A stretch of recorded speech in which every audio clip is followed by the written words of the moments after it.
সেই মায়া তো আমার তরে নয়। ব্যারিস্টার আপুকে দেখে পোলাপান ক্রাশ খাবে এটা স্বাভাবিক, তবে পোলাপান হয়তো জানে না এটা খাওয়া জিনিস, ক্রাশ খেলেও কোনো লাভ হবে না রে ভাই। আমি 12 টাকা করে ভুসির বস্তা খাওয়াইছি, এখন 2200 টাকা খাওয়ানো লাগতেছে। এখন এটা যদি আবার 1200 টাকা হয় তাহলে ওর দুধ 60 টাকা বেচলে ওর কষ্ট লাগবে না, কিন্তু এখন 2200 টাকা ওর দুধ 60 টাকা বেচলে ওর কষ্ট হচ্ছে। এই যে এখন আবার কেউ বললেন না এত দামে কিভাবে সম্ভব, চাচা যেদিকেই মাথা না রাখ না কেন টপিক কিন্তু ছিল গরুর উপরেই। হ্যালো এভরিওয়ান, অস্থির বাঙালি সিরিজের আরও একটি মজার পর্বে আপনাদের সবাইকে স্বাগতম। সো গাইস, বেসিক্যালি আজকের পর্বটা কিন্তু অনেক বেশি ইন্টারেস্টিং, তো কেউ মিস করবেন না। তো চলুন শুরু করা যাক।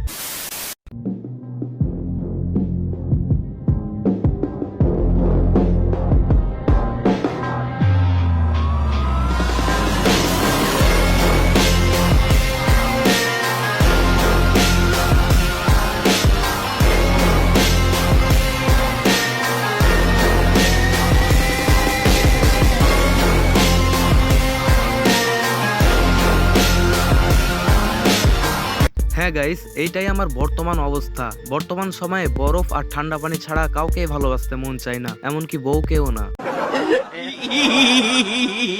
তুমি আমার কয় বছর এসে ভিডিওতে নাও না? প্রেম টেম করো নাকি নতুন নতুন? প্রেম তো করি না, শুধু রাশমিকার স্বপ্নই দেখি। এর জন্যই বলি তুমি আমাকে, এর জন্যই আমাকে ভিডিওতে নাও না। কি আর বলবা, আমি তো সিঙ্গেল, সেটা তো তুমিও জানো, আমিও জানি এবং সবাই জানে। তোমার সিঙ্গেল আমি ছুটাইতেছি, তুমি আমার চিনো আমি কে? আমি বরিশাল্লা মাইয়া। তুমি বরিশাল্লা মাইয়া আর যাইও, আমি কিন্তু কুমিল্লার পোলা, আগুনের বলি। তোমাকে অনেক সময় দিছি ফাহিম, এখনো সময় আছে, ভালো হইয়া যাও। আমার সময় দিয়ে লাভ নাই, নিজে নিজের সময় গুনতে থাকো। তুমি কিন্তু দিন দিন লাইন ক্রস করতেছো ফাহিম। ছোটবেলা থেকে যেহেতু ফাহিম কোনোদিন লাইনই চলে নাই, তাহলে লাইনটা ক্রস করবো কিভাবে আমি মানজিয়া? এখন কিন্তু ফাহিম আমার সহ্যের বাদ ভেঙে যাচ্ছে। তুমি কি নদী যে তোমার বাঁধ ভাঙবে? নদী নামের মেয়েরা যদি আমাকে বলতো ফাহিম বাঁধ ভেঙে যাচ্ছে, তাহলে সেই নদী আমি বাঁধ বানায় দিতাম। তুমি তো নদী। তোমার নদীর বাঁধ আমি ভাঙতেছি না। আমার সাথে ফাইজলামি শুরু করছো, এখন একটা অ্যাকশন দেখানি লাগে। খুব বাড়া বাড়ছো তুমি, বেশি শুরু করো না আমার সাথে। আমি তোমার বারবার বলছি তোমার ভাবে লাভ নেই, লাভ দিয়া কাম নেই। আর ফাহিম লাইনে কোনোদিন চলবে, ফাহিম বে লাইনেই থাকবে, বে লাইনেই বলবে। সবাই আমাকে জিজ্ঞেস করে তুমি কই, সেটাকে আমি জানি তুমি কই, তুমি কও, তুমি না কই। অনেক কিছু বলছো, আমি শুধু চুপচাপ শুনছি, কিন্তু তুমি মনে করছো কি তোমাকে আমি ছাইড়া দিব নাকি? আর নিজে খুব কচি সাজে, আর আমার কি মনে করো তুমি? হ্যাঁ, আমি কই মানে আমি কই থাকি 24 ঘন্টা তো তুমি খোঁজ রাখবা, আমি কই থাকি না থাকি? খুব আসে একদম ক্যামেরার সামনে মুখ ফুটর ফুটর করো, ক্যামেরার বাইরে কি হয় সেটা বলো না। বেশি কথা বলে আর লাভ নেই। ফাহিম ক্যামেরার বাইরে সব সময় হাসি খুশি থাকে, এন্ড ইনসাইড ক্যামেরা আমি ডিপ্রেসড বয়। লোমো নাকি হাতে লাঠিটা, আর ডিপ্রেশনে ছুটাইতেছি তোমার। লাঠি লইলে তো সব ভুলা যাবে, তখন তো খুব চিল মুডে থাকো। আপু তুমি অফ যাও, আগে বাইরে তেল লও। তোমার এইসব ছন্দ কবিতা আমার সামনে বলবো না, বুঝছো?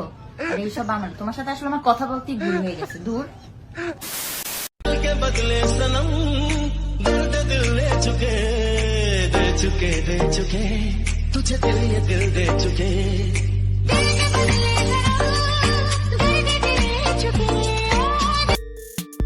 হেই গাইস, আপনাদেরকে মানতে হবে আপুর দক্ষতা আছে, নয়তো এতটুকু সুরঙ্গ দিয়ে কেমনে বাহির হইলো।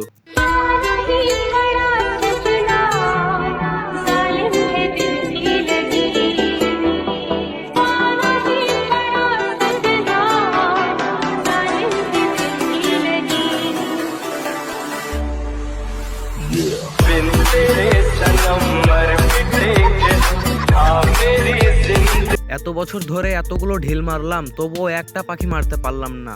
আর এই হালাই দেখি এক ঢিলে 2 পাখি মেরে বসে আছে। আজকে প্রথমবার পরিচয় করে দিচ্ছি, সুন্দরী মানে এই আপুটা হচ্ছে আমার আম্মু। আপুটা হচ্ছে আমার আম্মু।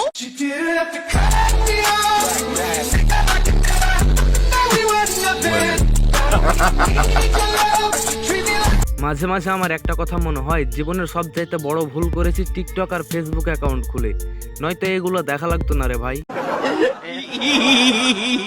প্রেম করতে টাকা লাগে, প্রেম করতে কি লাগে? বাইক লাগে। বাইক আছে? জি বাইক আছে। তাহলে প্রেমিকও নিশ্চয়ই আছে। জি ওইটা তো থাকবেই।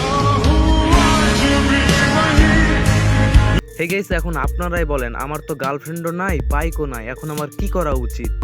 क्यों दिखे मुझे तू सिरहाने मेरे सोच के तेरी बातें हम मुस्कुराने लगे तू ही अखियों की ठंडक तू ही दिल की है दस्तक और कुछ ना जानू मैं হে গাইস, বিশ্বাস করেন এরকম একটা আলুর চপ যদি বিয়ে করার জন্য পাওয়া যেত তাহলে যৌতুক নেওয়া তো দূরের কথা, উল্টা যৌতুক দিয়ে নিয়ে আসতাম।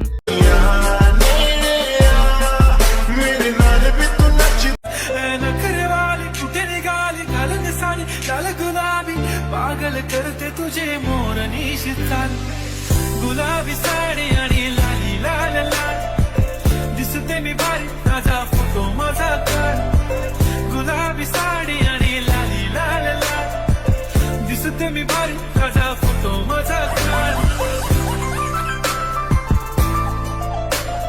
হেই গাইস, আজকের আমাদের এই ভিডিও লাস্ট পর্যায়ে আপনাদের কাছে ছোট্ট একটা রিকোয়েস্ট, যদি আপনারা চ্যানেলে নতুন হয়ে থাকেন তাহলে অবশ্যই সাবস্ক্রাইব করে দেবেন।